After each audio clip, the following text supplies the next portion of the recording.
better count me down. I'm a self-destruct. When it comes to the best, it ain't hard to choose. For your sport shows, updates, and interviews, the only way is the right way, I might say. Nobody doing it better, y'all some lightweights. Malik Wright, up all day and all night, pushing all the buttons up to something till it's alright. He looking at it from all sides and angles, got a stripes on his body like he played for the Bengals. Oh man, there's no one discussing it. They came, they stayed, they either did it or done it. Man, I love it, cause all they ever do is win. So kick back, relax, the TWSN.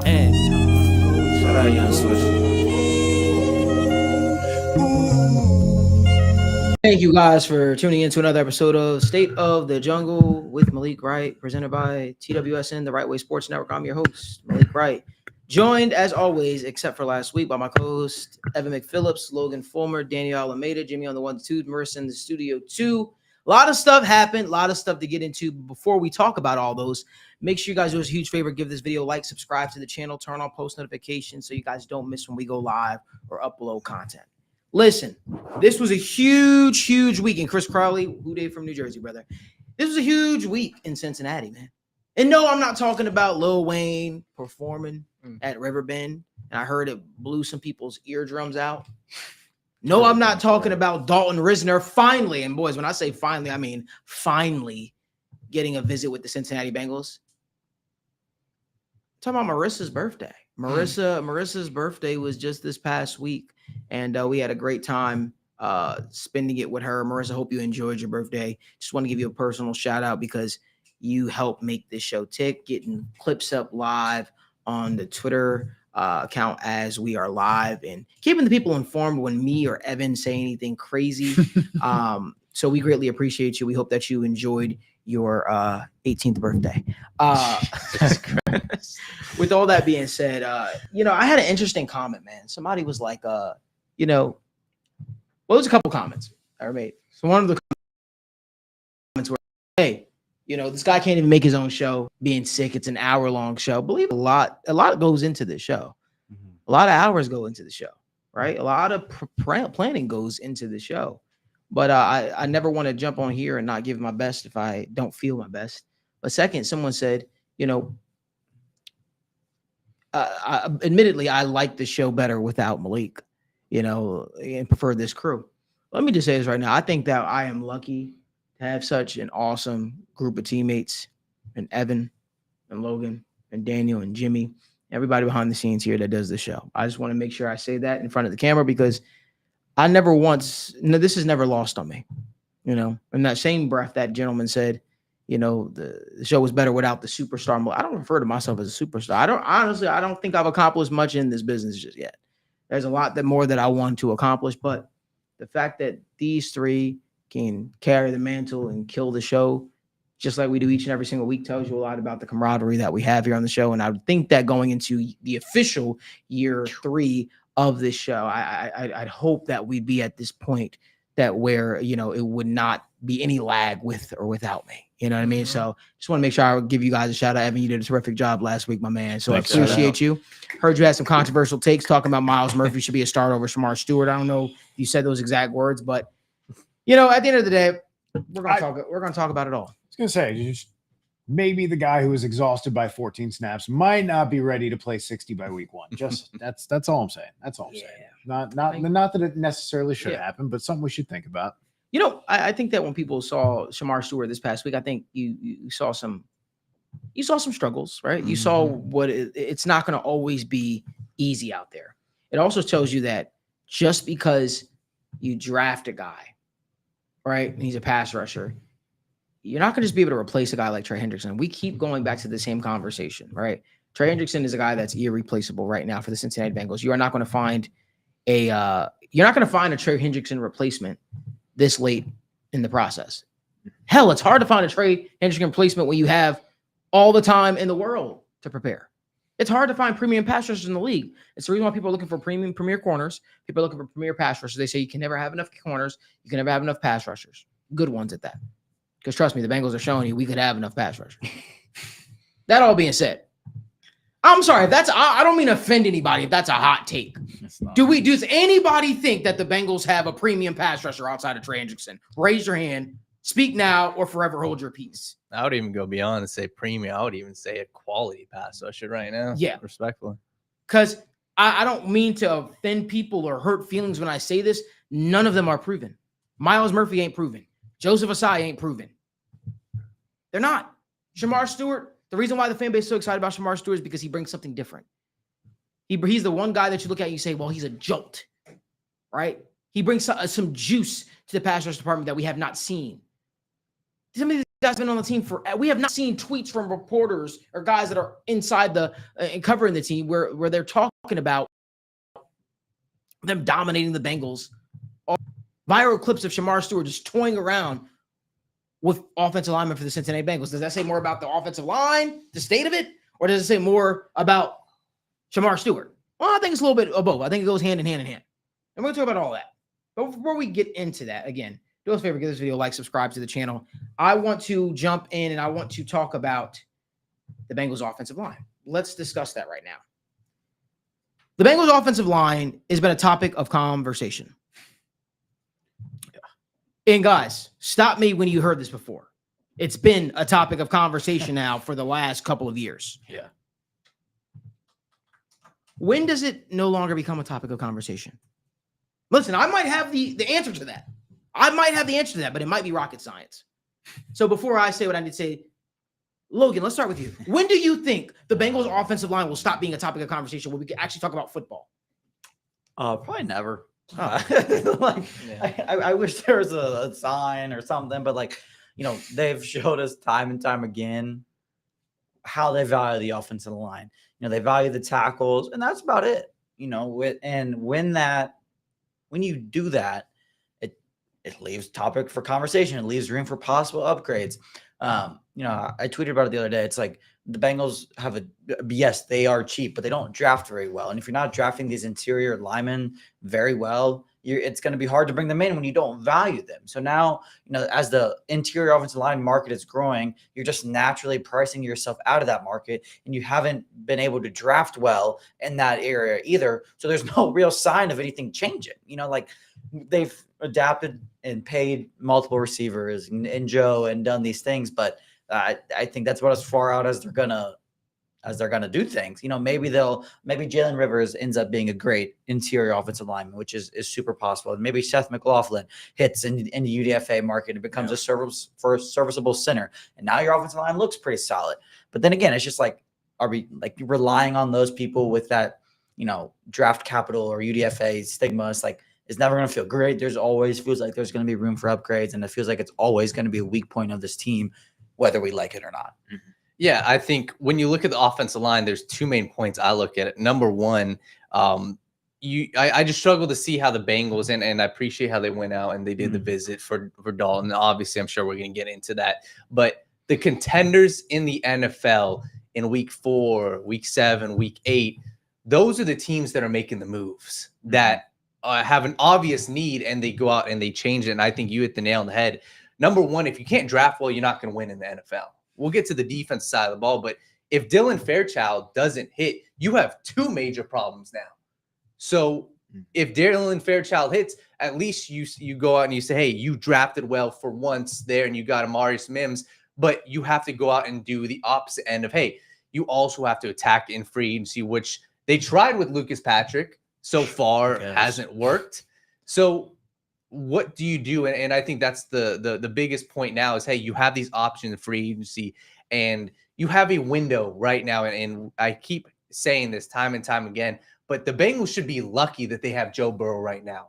Look at every other team. There's not many teams that are confident in their quarterback week 1 of the NFL. So when we look at the offensive line, when will I be not concerned? Like I said, it's always going to be a topic conversation, but you have to continue to draft well. And if we're talking about this season, what'll make me less concerned at this point, the only thing I think you can do is go sign Dalton Risner. And if you go do that or you sign somebody, I at least can look in and say, hey, let the chips fall where they may, because at this point, there's nothing else you can do in this season. So, yeah, you're going to have a really hard time convincing me that the Bengals give a shit about the guard position. Repeatedly, many respected draft analysts, offensive line trainers, guys who work with NFL players at offensive line masterminds. They tout these prospects to be found in rounds 3, rounds 4, rounds 5, round 6. And repeatedly over the last few years, the Bengals have just opted to not dip in those waters, not take the swings at some of those guys. One guy who stands out to me is one guy who I brought up when we were doing a draft show recently, 2 years ago now, where it was every round. Who are you looking at? Christian Mahogany. Round 4, he looked Christian Mahogany. Round 5, Christian Mahogany. And guess what? Now he's going to be starting for the Lions, and he was in last year, and he looked really good in the playoffs. And it just keeps coming back to that, where until you're going to actually invest some real resources in trying to replace it, it's like they keep buying $500 beaters instead of just getting a decent car. Instead of spending up a little bit on the Accord, maybe even just get you something in a Prius. Like, no, they just keep going, hey, what do you got that runs? $500? Yeah, we'll make it work, and we'll get 3 of them, and one of them will get us to work that day. And that's not the way you can look at this. That's not the way that you protect Joe Burrow. That's not the way you build a offensive line. That's not the way that you build a team ready to compete in the playoffs when it matters. You can't piecemeal that. The best teams don't piecemeal their offensive line. They can get by on that until they get in the playoffs, and then usually they get bounced pretty quickly. So I would need to see, again, the ship has sailed on this season. You can't make a draft capital investment or invest in any free agent that makes me think you are being legitimately serious. And while I appreciate that we finally got to the point where we're having a meeting with Dalton Risner, it took 3 guys getting dinged up on an already shit offensive line regarding the interior and the backup depth. The tackles are fine. The tackles are good. Thank God. I don't. Everyone's been screaming about the need for depth, the need for competition, how you could sign a guy off the street that would be better than the 3 options that you are trying. And I'm not even bringing in Dylan Fairchild in this mix. I'm excluding him from that. I'm talking about Lucas Patrick. I'm talking about Cordell Volson. I'm talking about Cody Ford. I'm talking about everybody you keep shuffling around. You can't tell me that going out and signing these guys now, only after these 3 guys got hurt, and you're like, oh, now we need to add to our depth. Anyone with a pair of two sets of eyes and paid attention to the Bengals was telling you that you needed more depth, that you needed a better option to start, that you needed better competition, because right now all of these guys are great backup offensive linemen to have on your roster. None of them are what you want starting. And again, for them to need 3 of these guys to get dinged up before they're like, man, we probably should add to the guard room, and it's going on week 3 of the preseason. That's not serious. That's panic. That's reaction. That's what gets you drafting Billy Price, is panicking and not having a plan, not being intentional in how you build your team, not just for the upcoming season, but for the future. And until I see more intentional value of the interior spots, whether that's defensive tackle or guard, I'm not going to believe the Bengals value it. I'm just going to keep believing that they're going to keep trying to play in the middle tier waters and draft guys in the 3rd and the 4th round, or a round or 2 early because they really like them for whatever reason, and try to prove everybody wrong. And I've just very recently tweeted out the last 10 drafts of interior players, defensive tackles and offensive line and defensive line, what you've drafted, and go take a look and tell me where the hits are, because it's fucking grim, guys. So you want me to trust the coaches, trust the coaching staff, trust the GMs, believe they know what they're doing because they're professionals? Well, everybody has a job and everybody's a professional, right? And you probably know people at your work that you can't believe that they're doing their job or that they have not gotten fired yet. The NFL is no different, guys.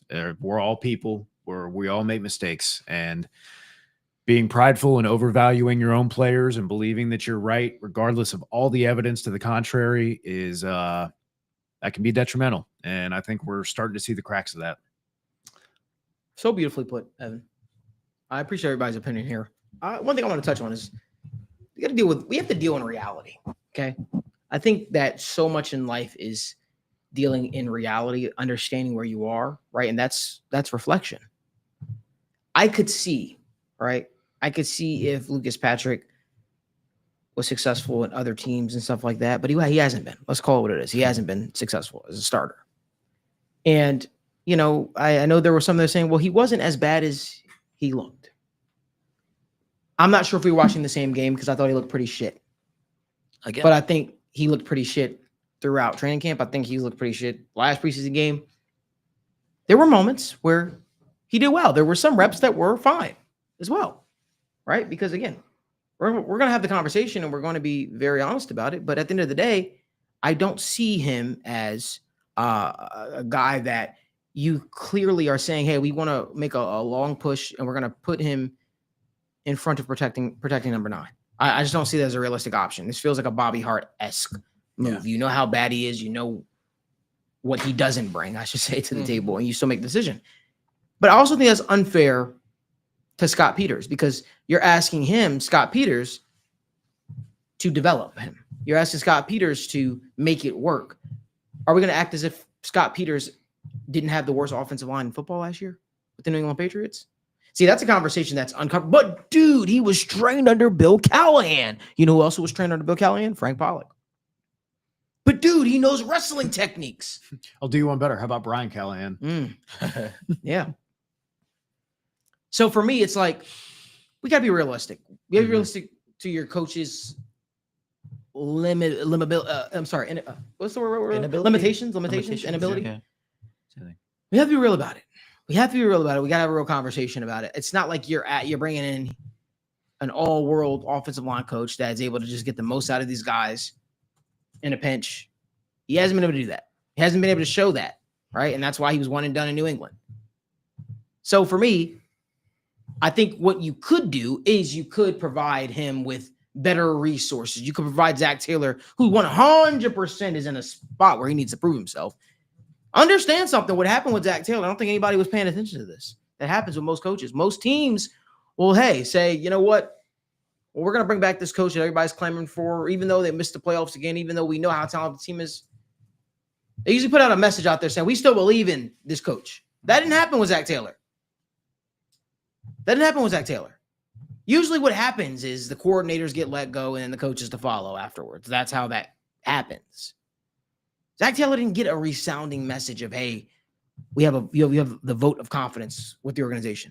Whether it's Zach's fault or not, what I'm saying is, this isn't a Zach Taylor rant. This is me saying, you guys got to give him the best opportunity to put together a championship-level football team for Joe Burrow. You have to. So, that brings us to Dalton Risner, I'm sorry.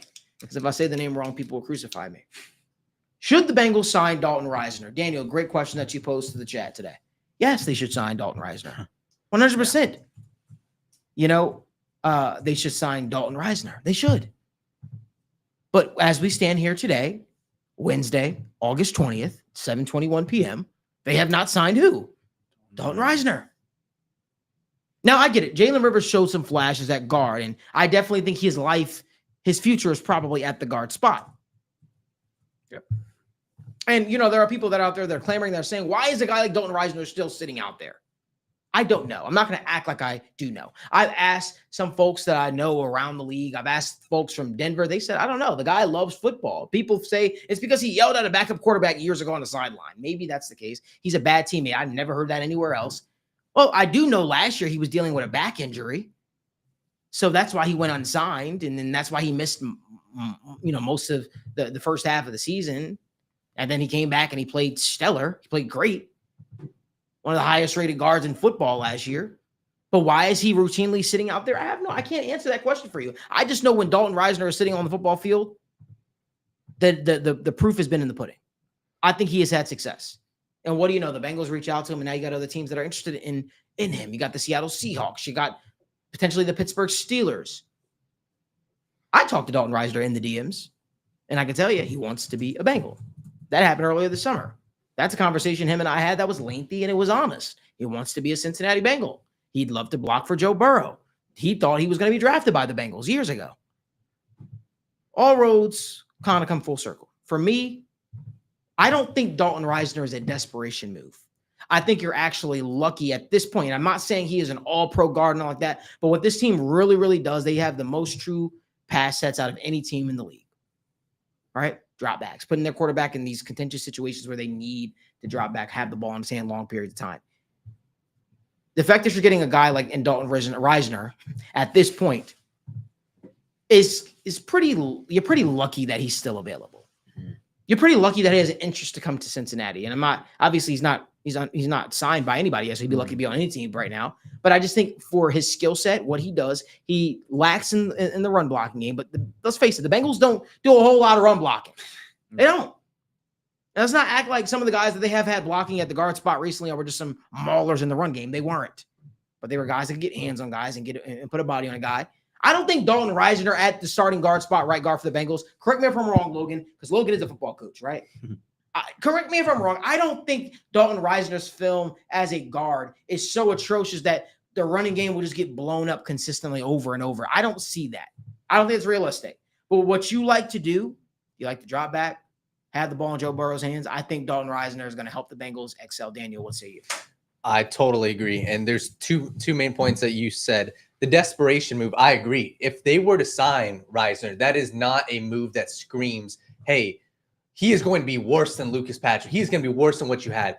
The issue that we have, and it goes to what I'm going to say, is this feels like a desperation move from the Bengals, right? Like they waited until a couple guys got hurt, and that's the frustrating part. And that's the part for me, what I see with the Bengals is it's almost like if it ain't broke, don't fix it. And that's kind of their mindset of, hey, listen, last year, and this is exactly what Duke Tobin said at the NFL Combine. He said, I think our offense performed pretty well last year. I mean, first in passing yards, so if you're looking at that, I feel like they are being somewhat ignorant when it comes to the offensive line, right? And you do have to put your whole into it because, like Malik said, this team has the most dropbacks. It's not like you always are in, 12 personnel. It's not like you always have, these different schemes focusing on the run game. A lot of these times it's, hey, one-on-one, my guy versus your guy on the offensive line. And when you look at the NFL, it's not always like that. Yeah. Most of the, 50% of these teams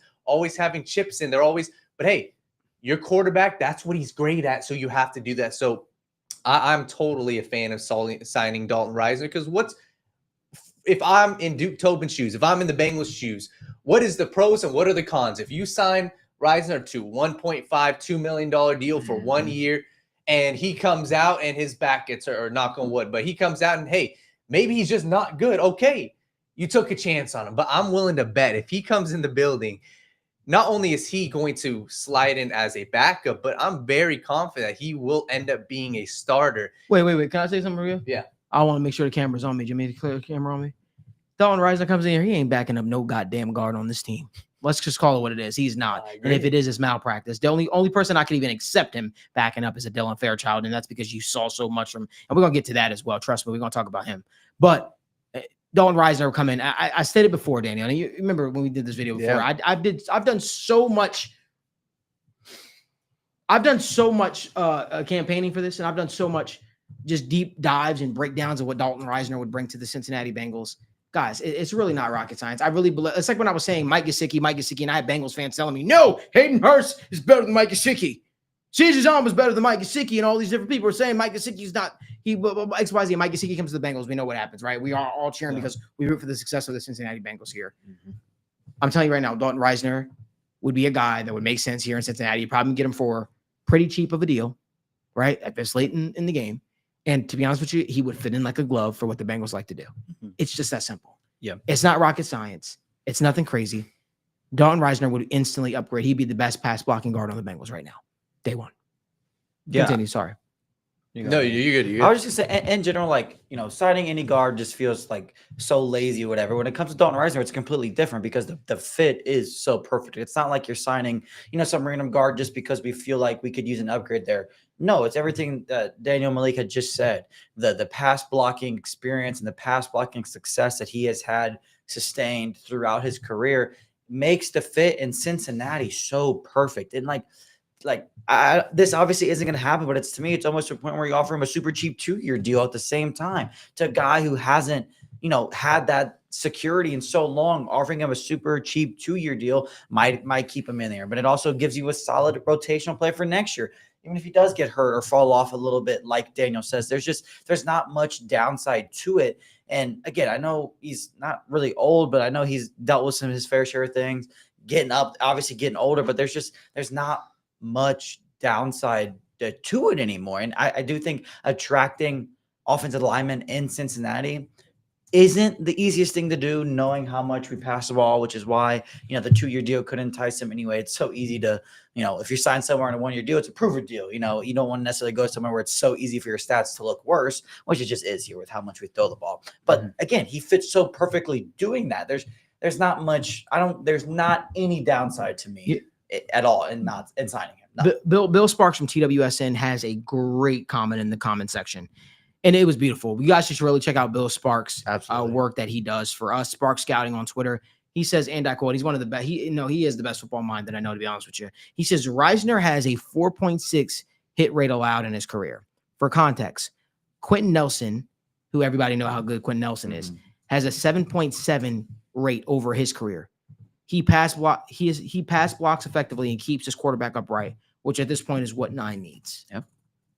So again, we're talking about him being an average run blocker, but an absolutely outstanding pass blocker. And what does this Bengals team love to do? Pass block. To me, if you are looking to get this thing rolling, I think Dalton Risner fits like a glove. And listen, someone asked in the comment section, Daniel, and you feel free to touch on this. Is this more so Cincinnati letting him leave, or is this Dalton Risner doing his due diligence? I think this is exactly what Noah Fant did. You go from being unwanted to people calling your phone. You have to see what's out there. You have to see what the interest level is. You have to see what teams are offering. You don't know if a team might be offering you multi-years, right? Team might be offering you something different. I have no idea. But I think that in the interest of Dalton Risner and what the success that he wants to have, I think all roads probably lead back to Cincinnati. It was a strong meeting. Both sides liked each other. We'll see what happens. But if you're the Bengals, you're holding on for dear life. You're saying, wow. I think the only thing that probably would have got Dalton Risner to sign that day is probably guaranteeing him a multi-year deal. He's not getting offered a multi-year deal from any team right now. He's getting offered a 1-year deal. So if every team is offering you a 1-year deal, guess what? You get your pick of the litter. You get to figure out, okay, where am I going to go? Where is the Dalton Risner sweepstakes going to end up? Is it going to be Cincinnati? Going to be Seattle? Going to be Pittsburgh? Going to be some other team? And honestly, it's also a game of chess because, hey, guess what? If the market drives up, that's what the beautiful thing is about free agency. By the way, Dalton Risner will pick soon because the third or fourth, fifth wave of free agency is about to start when players get cut and stuff like that. Right? Right now, he is the hottest guards in the sweepstakes market where teams are going to be clamoring to get him. All right, well, you got to make a decision. Right now is that time. Well, I don't think it's that too difficult of a decision. But Evan, you got anything else that you want to add, or Daniel? Yeah, just generally, man. I understand he had other meetings. Yeah. Maybe he just wants to hear him out. I think if there's any hemming and hawing about what money you're paying him, I think Daniel made a good point earlier of what the fuck is your other option? You've waited until preseason week 3, and it doesn't seem like Brandon Scherf is really intent on signing with anybody. And all of he's retired. He retired. Officially retired. Yeah, Officially quietly. retired, It was the headline. Quietly retires. Yeah, that was the word headline, you yeah. used. Very. I'm retired. Go on. Yeah. It's just negligence, man. Like, it just, again, it goes back to what we talked about where it's like, you can't be serious. This is your one option. He walked into the door. He wants to play here. He said as much. The guy's clearly not asking for like 3 years, $5 million a year. And even if he is, that's cheap starting guard money anyway. Yeah. Like you said, doesn't even have to be that you guarantee a lot of year 2. Just offer him literally the right second up year. your alley too of paying guards underneath that double digit, very that underneath very the low market value that you Yeah. can get a starter out of, and you can just entice with a 2-year deal that you don't even have to guarantee the second year. It's just everything the Bengals want, and still they're like, it's like, oh my God, you're sitting here with like 3 injured guards, all of which you should be backups, and yet you're still like, but is it worth $1.5 million or $2 million when we have $30 million in cap? Yes. Yeah. Yes. It's that simple. So I again understand there's other teams vying, but I don't think anyone else is offering him such a wide open path to a starting spot. And again, like you said, not offering him 2 or 3 year deals. Again, forego the guarantees. The Bengals don't like future guarantees. I'm sure he would just take the opportunity to play on a contract and have the chance to be under contract and stay in one place for a couple years. Yeah, these are the frustrating things, I think, when it comes to like the Bengals is like, hey, like if we put ourselves in, their shoes, it's almost like some of these deals should have been done like 3 months ago. And that's the difficult part is, hey, like, what is the problem with the Bengals? Like what is taking so long? So that's why I don't know. I would be very, very sick if he ends up signing elsewhere, because that would at least show, hey, the fact that he said he wanted to be here, that would show that it was the Bengals' fault that they got outbeat by the Steelers or the Seahawks, and that would piss me off, respectfully. 100%, I agree. So, guys, speak now, forever hold peace. We all think they should sign Dalton Risner, right? Yes. Do we all believe it's going to get done? I think Yes. I think as long as he doesn't obviously pick a different, I think he's going to wind up in Cincinnati. Everybody agree with that? Yeah. Okay, cool. All right, so Dalton Risner that topic is done. Let's discuss what we saw from the Bengals from the Commanders game. Holy hell, what was on Joe Burrow's thought process there, running around like it was a regular season game? Listen, I love Joe Burrow's answer of, hey, I wanted to play with some of the younger guys, kind of get my feet wet in there, the whole 9 yards. I appreciate that. I do. I didn't understand the running around. Joe Burrow's much smarter than that, right? And, I think we all were looking back like, oh, my God, this is the field, not the exact field, obviously. Right. This is a field that it happened. We won't say what, but this is the field that it happened. Joe, be smart. Joe, be smart. We would hate for that to be a headline at the end, coming out of this game. What was everybody's thoughts, though, on takeaways from that game? Because guess what?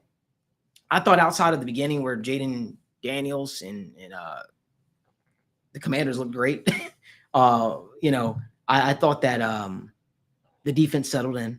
I thought the defense showed some flashes. I thought guys like Howard Cross did okay. Mm-hmm. Right? I saw some nice stuff out of there from the Bengals defense. But it seems like the fan base and people alike are more concerned about how the defense looked than the actual players are.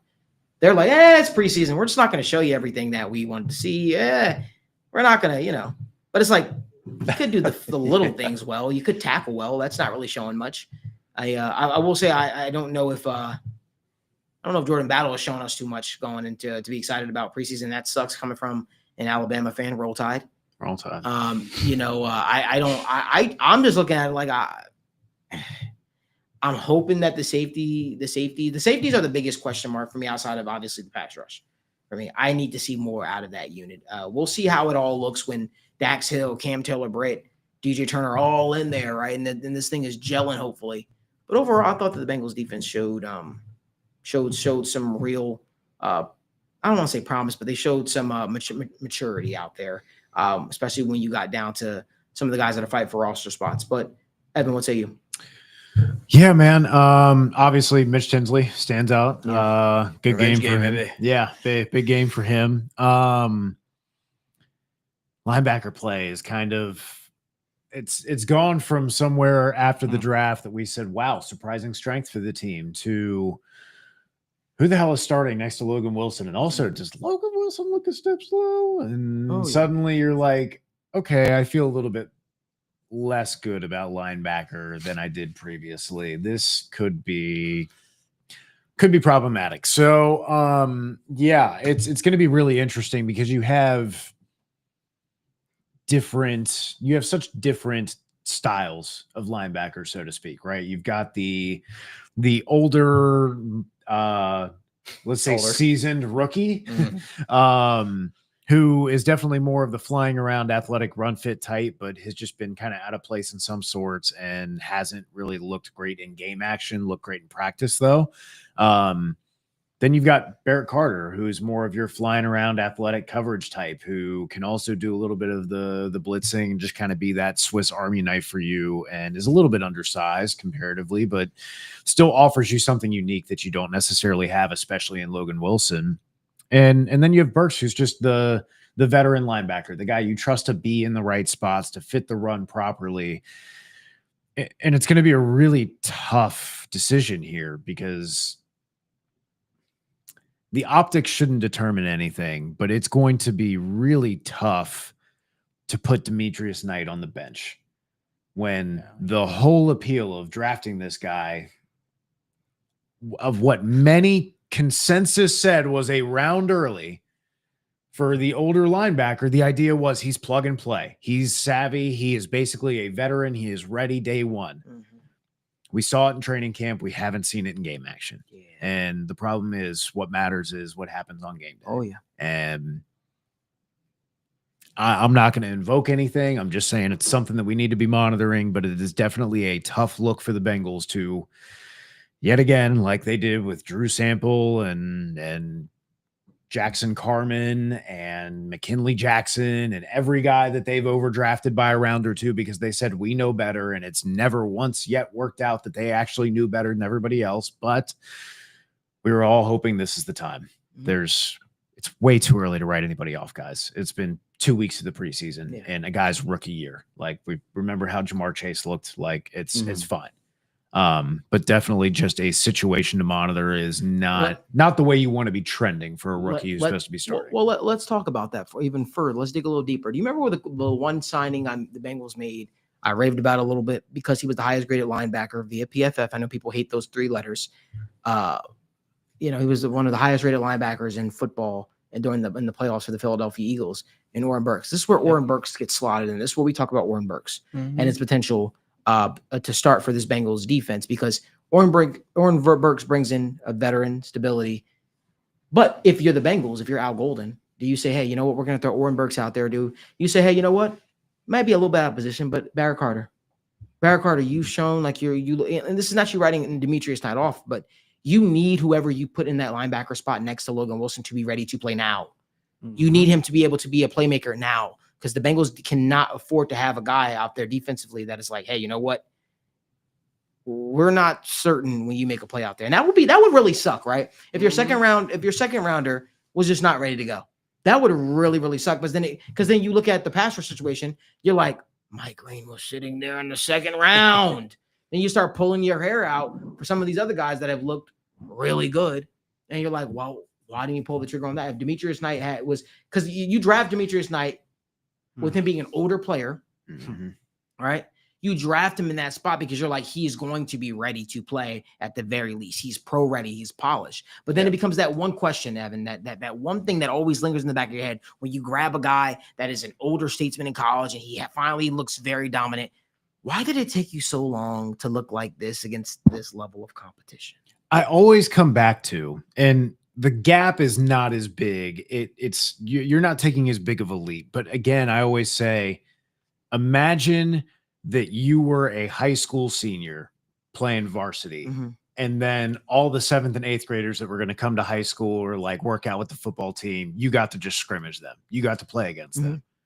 You're 6 years older than that 7th grader. Yeah. That's where Demetrius Knight was at South Carolina. This guy was 6 and 7 years older than the freshmen and sophomores he was playing against. Yeah. And like you said, when it comes down to, man, you spent 7 years building your body in the weight room using all of these resources, and it took you this long to get to that point, and now you've accomplished that. That's not to take away from the work it took to get there. But the question is, how does that translate to the NFL when everyone gets bigger, faster, stronger? Yes. And these are the guys you weren't beating up on because they weren't 18, 19 years old or playing for inferior opponents, right? And so when everybody else kind of offsets that difference that you had because you had been spending 7 years in the weight room and you had a grown man's body while these guys had just come off of high school and are still working on how to develop good eating habits, how to develop good workout habits, how to develop good study and game prep habits. You've been doing this for 6 or 7 years. And again, that's all an edge to where that is the concern with drafting older prospects. That is why people talk about things like breakout age. And I know people hate to hear breakout age and dominator rating, and I don't give a shit. I just watch, but people pay attention to that stuff because it matters. It is predictive. If you are good and beating up on 22-year-olds when you're 17 and 18 and 19 years old, chances are you're going to be able to survive the talent jump when it gets to the NFL. And if it was the opposite, it's not impossible. It's just more unlikely that you're going to be able to sustain that level of productivity you had in college when you make that jump to the NFL. Yeah, I think when I look at this, honestly, like the room as a whole, I love and like the depth. I love it. And the reason why I say that is my biggest concern with the Bengals every single year is, hey, week 16, week 17, somebody goes down. What do we do? Right. And the concerns I think are legit right now with Logan Wilson, obviously, and same thing with Demetrius Knight starting week 1. I think those are legit concerns. But Malik, you said it as well. I think Oren Burks can slide in if you need it. He made a couple big plays, at the Commanders game. Same thing. Barrett Carter. That is a player, obviously, we've been extremely excited for. I think that is a guy. I think he's going to have serious reps and impactful reps as the season goes on. And the same thing, one other guy, I think Shaka Hayward, I'm telling you, I really think in a pinch, if Logan Wilson were to go down, or hell, if him and Burks were to go down, I think he can be that run-fitting linebacker. I think he's got the chops to do it. And obviously, I may be a little early saying, hey, well, you did 2 preseason games. He led the team in tackles. I think that's his strength. You're not going to get him out there covering the best, fastest tight ends, but I'm pretty damn confident you can slide him in the NFL playing against ones, and I think that dude can do a fantastic job against the run. So as a whole, I'm confident because I think, hey, down the stretch of the season, I don't think we're going to have concerns of, holy crap, we have an unexperienced guy playing. But my concern is, hey, these top-end guys, Demetrius Knight, like you said, is he ready to play week 1? I don't know. But like I said, I think the fact that you have Burks, the fact that you have Barrett is the biggest X factor because he has the athleticism I think none of those guys have. And then that's the part that's huge. And I want to give Logan a shout out here because the thing that makes, and Evan, feel free to pop in here at any point in time. The thing that excites you about Barrett Carter is he's going to make mistakes, especially being a young player and experienced to a degree. But he has the athleticism, the speed to make up for a lot of those mistakes. Right, he is instinctive while he's out there. You saw that a little bit. You saw it throughout preseason. Throughout training camp, but you saw it this past week during the preseason game. Barrett Carter's a guy that when he makes a mistake, he's able to recover a lot. So the mistake doesn't seem as egregious as it may have. He just is a playmaker. He's a gamer. So listen. I don't want to make this a Barrett Carter versus Demetrius Knight thing because I think both guys will be showing. I think both of these guys will get the opportunity to play time to prove themselves. But I will tell you right now, something excites me about Barrett Carter being out there, especially if Logan Wilson is as, if things are looking a little slow. Things are looking a little slow for Logan Wilson. I don't think Logan Wilson's in danger of a roster spot or anything like that, or even losing this starting job at all to a degree. I also think that maybe if there was less thinking out there and he kind of like had his tag team partner and they knew where they were supposed to be, because they're a part of it is also teaching out there for Logan Wilson. You're trying to make sure your tag team partner knows where he's supposed to be. He understands his assignment because that's what the preseason for, right? It could be one thing where Logan Wilson just goes out there and he just does his own thing, but he needs to make sure the whole defense is well coordinated and everybody's on the same page. So it's like a little bit of give and take. We really won't know until the regular season how Logan Wilson actually looks until it's like live in action. I don't know. But Logan, you're about to say something. Just for me, like again, I don't want to continue necessarily harping on the linebackers at Knight and Carter, but I'm going to. That's where I was going. Like if we didn't draft Barrett Carter, my worry for Knight would be so much slimmer. We know he's the guy. There's no doubt about it. There's no question. Like we know he's going to get his opportunity. Like that would be unquestioned, unwavering, just certainty. But when you draft a guy like Barrett Carter, who is one of the top athletes at the position, who is a younger player with that offers more potential and upside.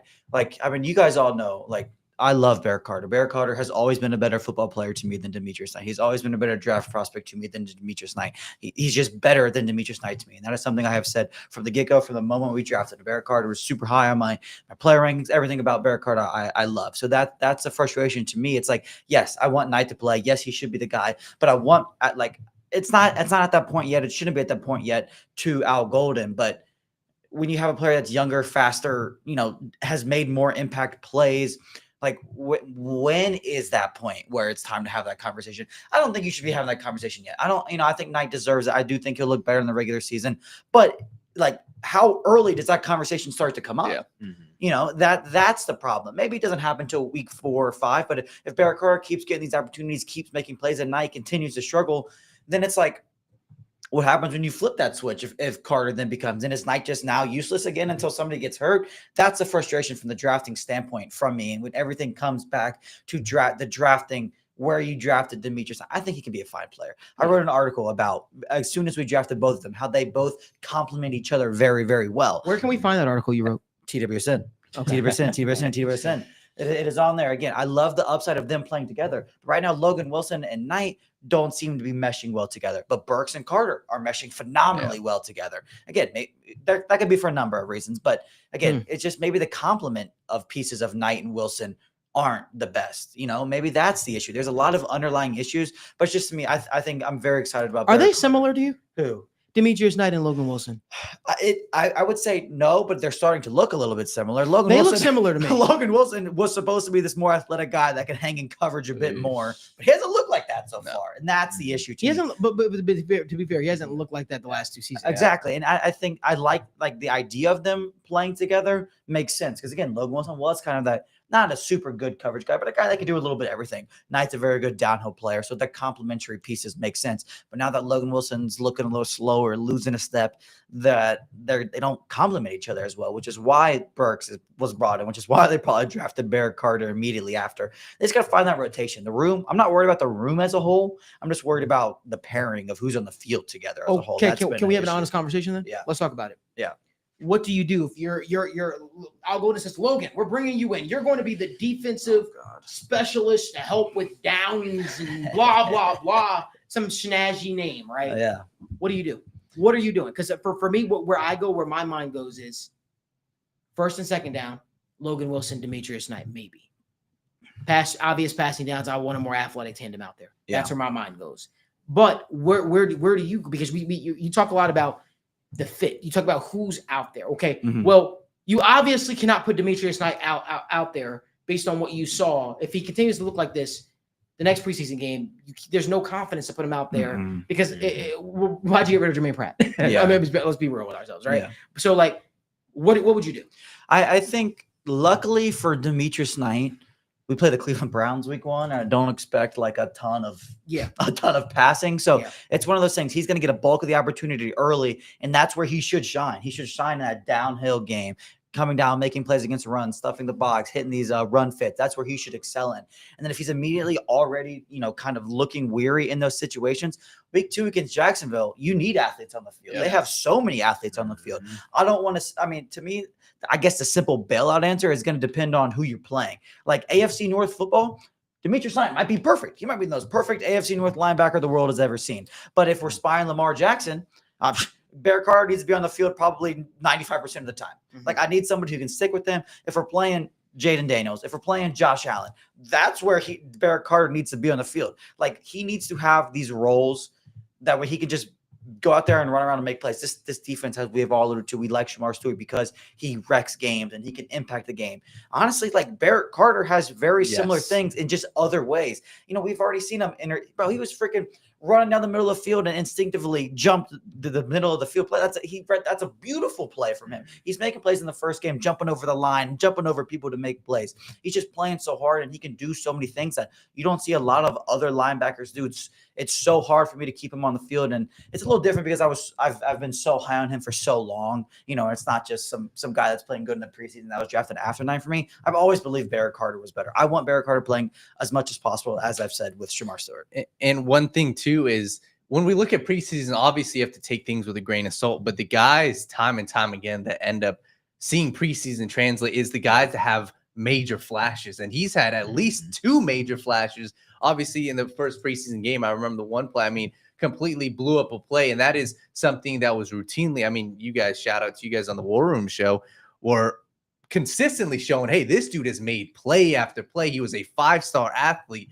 That is his lane, and I agree. I think that he is going to get a lot of snaps come, down the season. And I don't, I brought this up during the War Room, and again, this kind of position hasn't necessarily panned out in the NFL, but Clemson made this whole Isaiah Simmons hybrid safety linebacker slot thing so popular. And that's what Barrett Carter was recruited to do at Clemson. He was recruited to be that next Isaiah Simmons-esque role. And that's what he did at Clemson. And, I like to feel like Al Golden's a very creative guy that kind of values that stuff. So there's just so much you can do with that player. And we have a defense that doesn't have a lot of dominant players. Having that versatility to do many things with one player should get you on the field more. So you think Barrett Carter could be a dominant player for this defense? Absolutely. I mean, I don't want to say necessarily year one. He's obviously going to take his lumps. He's a little bit smaller, but he's a guy that can cover. His cover grade was terrible in PFF last year, but he's covering slot receivers. He's covering in the boundary sometimes. Like, he's doing so many crazy things that if you can like kind of tighten down, hone in on the roles for him, he's just such a good athlete that has such a nose for the football that he deserves to play a lot, in my opinion. For sure. Now, again, I want to thank you guys so much for making us a part of your daily routine when it comes to Wednesdays. We're happy to be back. State of the Jungle is officially back for the 2025 NFL season, Bengals football season. Boys, I want to talk about the Bengals versus Colts and the expectation for that game. But before we do, I first want to get into Mitchell Tinsley really quickly. We touched on him briefly, but one of the questions that was posed that Daniel said he saw on Bengals Twitterverse is Mitchell Tinsley a future starter? Now, I'd like to think that Daniel knows that the Cincinnati Bengals have two very good receivers by the name of Jamar Chase, T. Higgins, and insert whoever that their receiver is. Were you referring to NFL starter? NFL starter in general, yes. Okay. Yeah. Listen, he is your preseason darling. He has been your offseason darling. He has been everything that you want to see at the receiver position. I think he's carved out a role for himself on this football team at the back end of the receiver room. I really think he has. I do think some people have gotten crazy. I've seen things like he hasn't shown us anything. He's shown us more than Jermaine Burton has shown us. I think that's crazy talk. I think we forget Jermaine Burton was basically catching a touchdown every preseason game last year. He also caught a deep bomb in the regular season against the Kansas City Chiefs. Like, it's okay to give guys praises without, I don't know. Tearing other people down. Well, also, but just being unrealistic about it. Jermaine Burton, we all know what the expectation is for him there. We are all excited about his expectation. But Mitchell Tinsley is a nice story this offseason. He's an older guy, right? I think he's older than Jamar Chase too. So it's one of those things where, I like to see these guys who are fighting for their football careers, their football playing careers, really make noise in the National Football League. So let's bring that to that question. Do we think that Mitchell, let's keep this quick because I want to get to the Colts thing. Do we think Mitchell Tinsley is a future starter in the league, guys? Yes, no, maybe so. I'm just posing it, man. My biggest concern is I've seen so many of these receivers, and this is the type of receiver I love. I love a bigger body X receiver that can go up and get it. My concern is you're also going up against the third string guys at corner. So I think he's got talent. I think he could do something.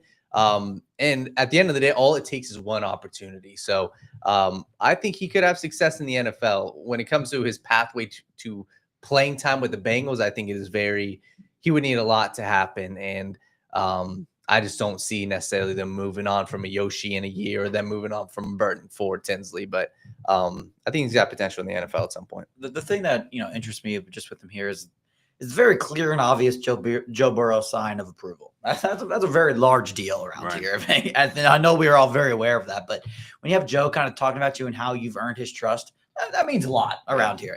Again, what does that look like? I don't know. But like with just knowing he has that is a very, very, very valuable thing on this team. Maybe that just means he makes the team and that's about it. He plays. They feel comfortable putting him in. Maybe that means he's ahead of Charlie Jones or, they like him on this play. Like they trust him to go in and do this or that for 2 plays a game every now and then when they go to this package or whatever it is. But just having that is a big deal around here. And he clearly has it. The receivers seem to be all in him as they would any receiver having a game like that. But again, that Joe Burrow seal of approval is pretty massive around these parts. Yeah. There was another gentleman that people had very similar feelings about who was much more productive, not only in preseason, but also in the regular season by the name of Auden Tate. Beast. That's a name. And I'm one of those people swore Auden Tate should be the starter. Auden Tate should put on 20, 30 pounds and be a tight end. Bro, he put that one game against Jacksonville with like 30% tight end snap rate. And I was like, here we go, baby. Yes, and he looked good. He was like, here we go. Always hated the idea of putting 20, 30 pounds on a guy who already turned like a boat, but that's beside the point, neither here nor there. The point being, that was a guy that we felt very comfortable about being able to contribute in a major way, who had tape out there in the NFL. And then he went to the Arizona Cardinals, who had absolutely nobody at wide receiver. Never heard from him again. And what happened? Never heard from Absolutely him again. nothing. Didn't get on the field. And that's, I don't mean to like throw a bunch of cold water on the Mitch Tinsley train, because I do think that there are scenarios in the league, like the Giants wide receiver room, the Patriots wide receiver room last year, where absolutely Mitch Tinsley could absolutely in like the bottom 5 wide receiver like rooms in the league. I think he could realistically be a starter, like one of the 3 top receivers that ends up on the field in like 3 wide receiver sets. Like I think that's reasonable, because sometimes in periods of transition, those wide receiver rooms can get pretty dire. I absolutely think he could lift the floor of a wide receiver room like that. But again, going back to what we talked about, the reason that, guys who go undrafted, get kicked around on practice squads are outliers to succeed in the NFL is because it does not happen very, very often. It doesn't even happen kind of often. So, but that does also make all of those stories where people do succeed much more special. So I do hope that Mitch Tinsley is one of those outliers, is one of those success stories, and finds all the success in the world, whether that is with Cincinnati or some other team where he gets life-changing money for him and his family. So whatever it is, I hope it works out for him, and I support him fully. Okay, I think that was beautifully said. But don't knock Auden Tate. Auden Tate finished his career with 61 catches and 800 yards for the Bengals and 2 touchdowns. Don't disrespect. Yo, his Auden highlights Tate. are crazy. Man, His crazy, man. highlights Listen, he was a are mismatch. absurd. You put corners on him one-on-one, man. Well, what about the other 98% of snaps he was on the field? What about those ones? We're not talking about. Anyway, that's all. Listen, that's all the time on that topic that we have. Listen, let's talk about the Bengals Colts expectations really quickly. Anybody think that Lou's going to go out there and try to scheme up something for this I would. Bengals? I think he might try to offense? take Trey Hendrickson with them, but that's about it. Man, what are our expectations for this Bengals Colts game, guys? Yeah, one of my biggest expectations. This is something that's just come about through me watching preseason. And this is in our entire draft process, I am a sucker for a good interior defensive line, pass rush, and I want to see more from the Bengals like that. And maybe I'm expecting too much, but I watched some of these other teams with the Steelers, Keanu Benton, like their 3rd, 4th guys are dominating in the preseason. I'm looking and I'm seeing the one guy I've seen from the Bengals that's done remotely anything is Eric Gregory. Like that's something where like, hey, he balled out in a couple big plays, but I want a disruptor that, and I think this is your time to shine in the preseason. So if I'm looking and if I'm dialing one thing in, I think that interior defensive line room, I don't know how many snaps, the Chris Jenkins, Slayton are going to play, but even those guys, right? When it comes to the pass rush, I saw nothing. And yes, it's preseason, but this is something where, hey, those guys, you are going to have to rely on those guys. And if one of those guys goes down, what we're talking about, Howard Cross. So I want to see these guys show up because I'm looking around the league, and that is one of the most impactful positions in the NFL. And you see the great teams in the NFL have depth guys that can just go out and dominate and wreck an opposing offensive line. And these are the opposing teams 2 and 3 offensive line. So if I'm looking at the Bengals this game, I'm saying, hey, when the starters are out there, Chris Jenkins, show me something from the pass rush.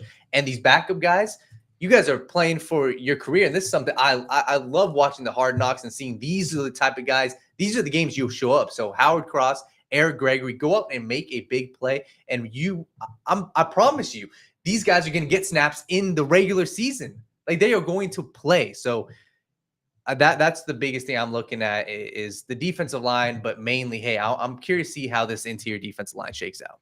Yeah, I think for me, again, we don't really know who's going to play or how it's going to shake out. Obviously the starters probably aren't going to do much of anything, probably as they should. You're just trying to find those last couple guys. When we talked about it a few weeks ago, the Jean Meta of this year, Eric Greger was the first guy that came to mind for me, just mainly because of that defensive tackle room as a whole. But he's played really well so far, so credit to him.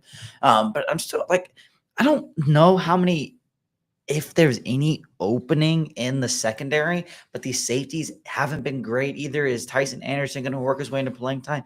But also the spirit of number 21 for the Cincinnati Bengals, Brendan Lux has played some damn good football in the preseason, man. And this backups, who knows what the slot cornerback position even looks like for the Bengals. Jalen Davis is like the longest tenured Bengal now, feels like. So I guess he's not going anywhere, but he's just a guy that's played pretty well. So I'm interested to see if he gets some extended run. Marco Wilson, we haven't seen yet either. So it's just like, could he beat out some of those back end guys? I don't really know, but I just want to continue to see some excitement or some life from a back end roster guy that maybe that's Eric Gregory, Howard Cross, maybe Isaiah Thomas takes that last spot from, but the old Cedric Johnson or something, I would like to see these guys that aren't playing, Caleb Etienne on the line. I'd like to see some guys take a hold of a back end roster spot and just give us a little bit of hope for them being on the team. Yeah, I agree. Yeah, I'm looking definitely at the two things. The interior of the Bengals offensive line and just the Bengals offensive line as a whole. With all the injuries there, you're going to get some extended run for a lot of guys. So I'm going to be interested to see the health of Seth McLaughlin, how he's doing. Is Matt Lee coming back? What's going on with him? Is he just jettisoned off and he's not around anymore? I don't know. Then on the defense, man, I need anybody to deliver some pop, anybody to have some juice, anybody to look like they want to fucking be there and they're hungry, man, because it looks a lot of like what you saw in the Jaden Daniels touchdown, where it's like, it feels like everybody's still in practice mode. It still feels like they're in the middle of the game and they're like, all right, next drill. And it's like, dude, no, the play's still going. Like you haven't heard the whistle yet. So I want to see a sense of urgency from these guys who need to show it, man. I need to see from the defensive line that Daniel was referencing. I need to see why you deserve to be in the rotation right now, man, because right now it's a whole bunch of guys just existing and just taking turns, just being out there. I want to see somebody who wants to actually be out there, man. And I just want to see more of the little things not being problems. Yeah. Just making your tackles, fitting the run, just the basic shit, because we've talked about oh yeah, you're doing vanilla defense stuff. Yeah, dude, sure. It's hard when you're just doing spot drop cover 3 and everyone knows how to beat it and what. But we're not talking about the coverage. We're talking about, okay, the catch is made and you can't make a fucking tackle. Mm-hmm. We're talking about you see the quarterback move his shoulders, look his eyes, ball's coming your way, and you're not breaking on it.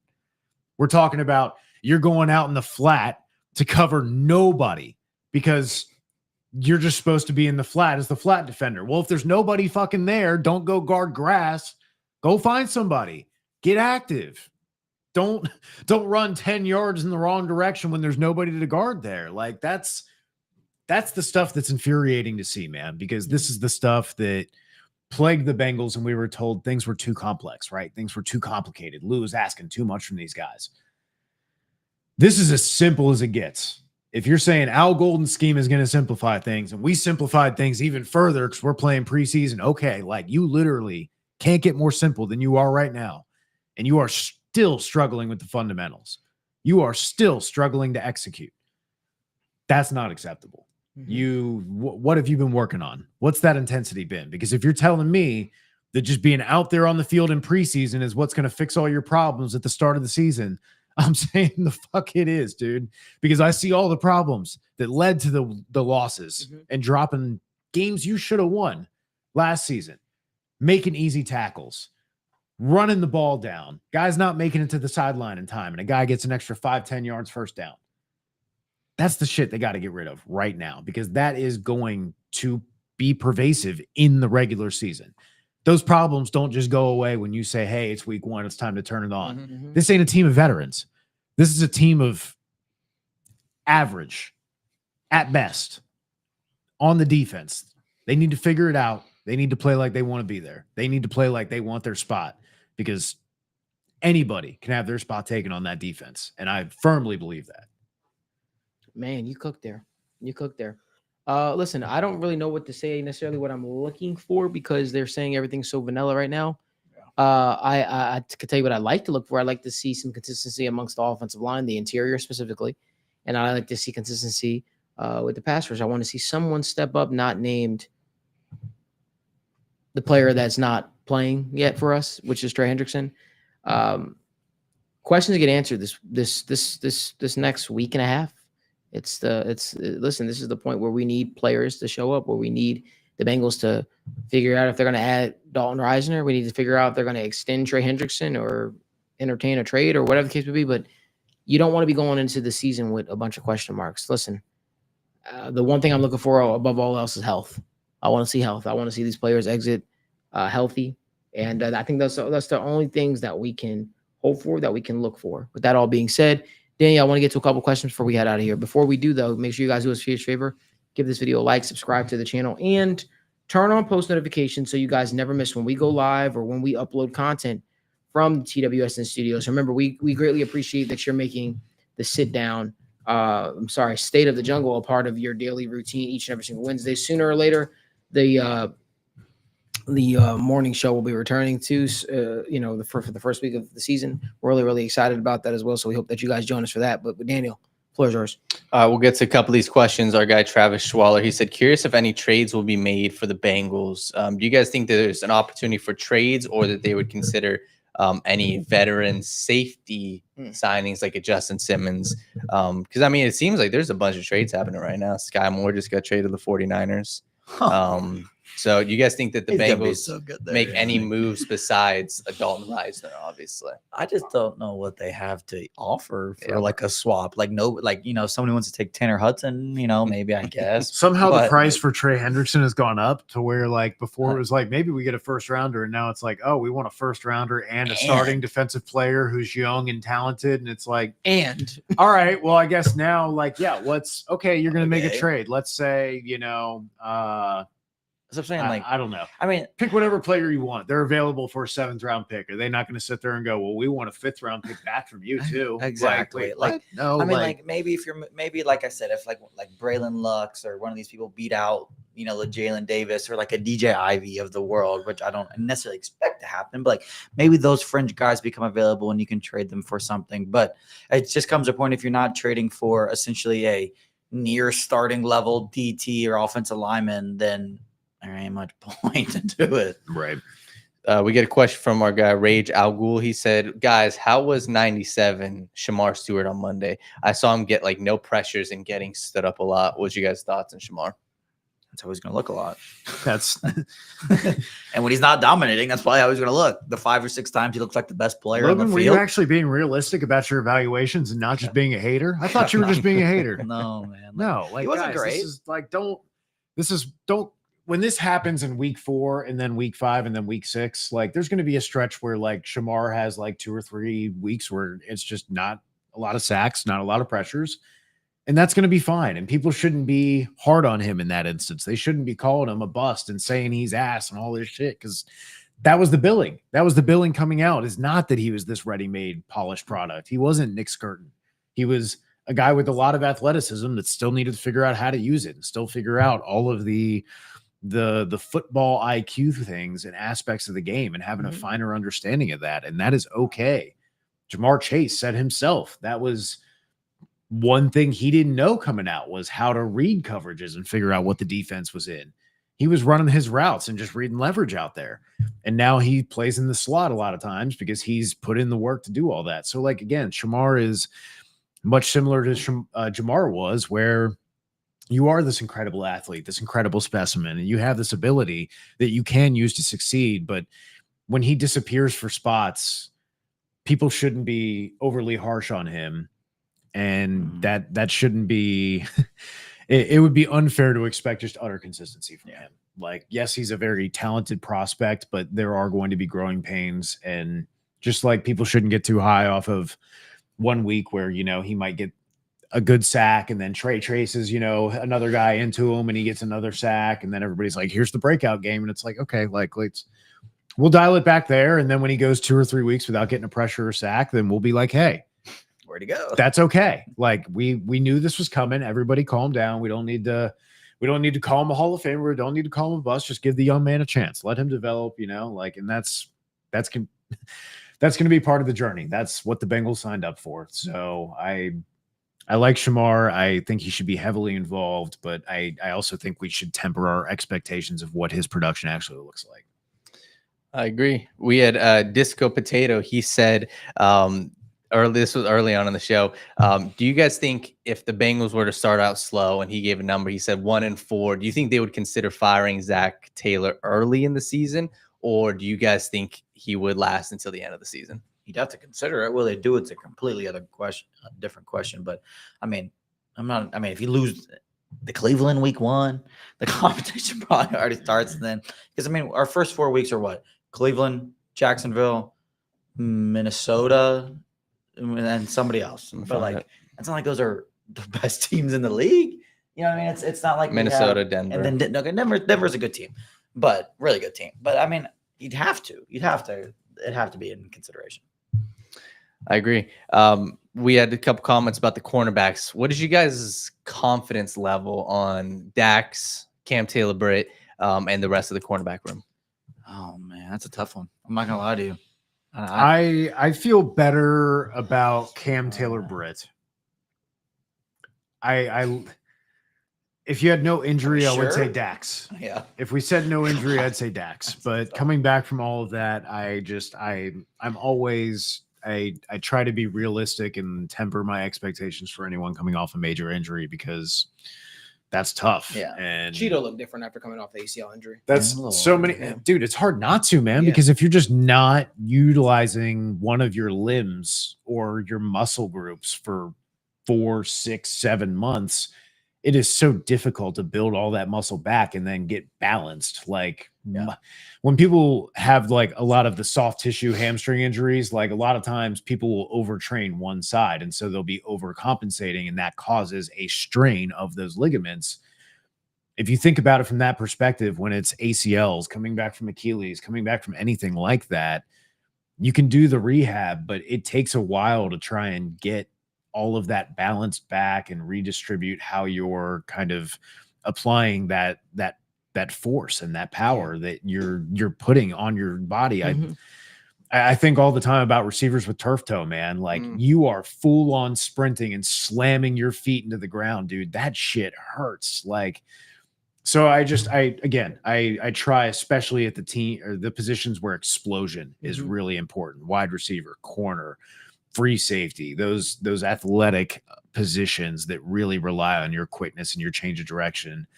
Those positions especially, I try and temper my expectations. Sure. So I was very optimistic with what Dax did the last 2 seasons.